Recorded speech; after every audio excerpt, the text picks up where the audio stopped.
So the automata is full of zero states, has null states. And most of the automata works between state 1 and state 2. So the first thing that we will build is a construction arm.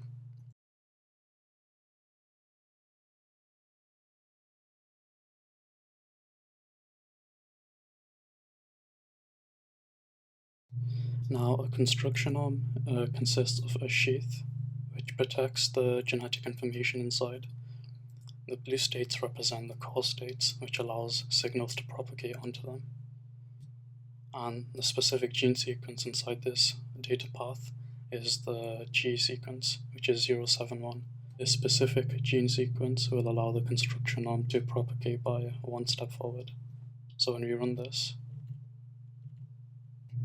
so here if you have two G sequences, it should increase the length of the arm by 2. So when we run this,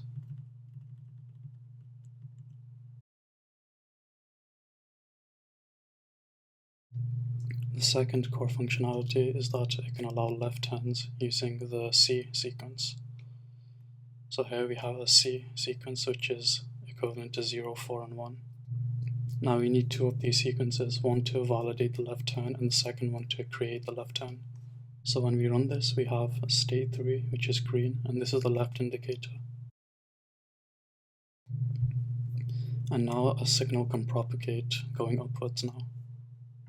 So if we insert a G sequence again, we should be able to move this construction arm upwards.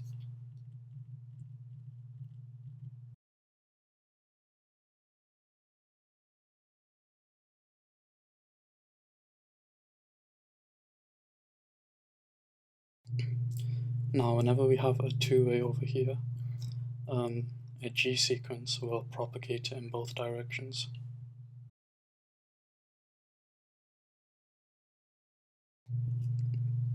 Now this instruction here should propagate this arm by 1 unit to the right, but it should also duplicate itself so that there's an extra instruction that loops around. Now since this instruction duplicates itself in the two-way, it has a way of keeping memory of itself. So using this simple mechanism, we could extend this arm infinitely as long as we want.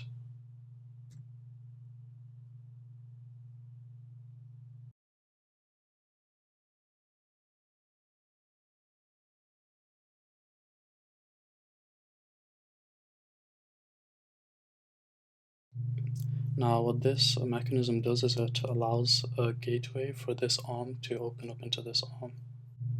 We have our left indicator state here, but the difference is that the state 3 can have multiple functions.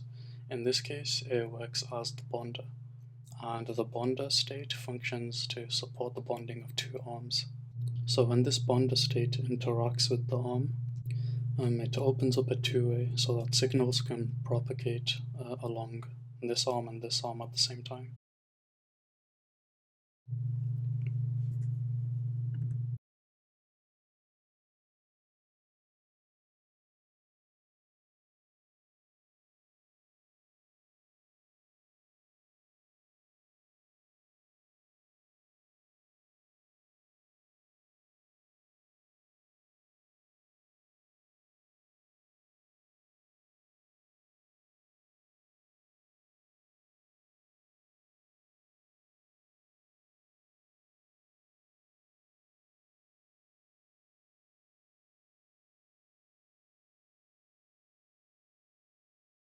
So on the first step, we have the signal propagating up this arm and also going down this way.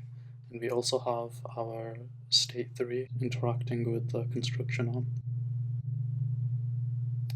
And this state serves multiple different functions, but in this case, what it's doing is it's going to separate the connection between the data path over here and the path over here.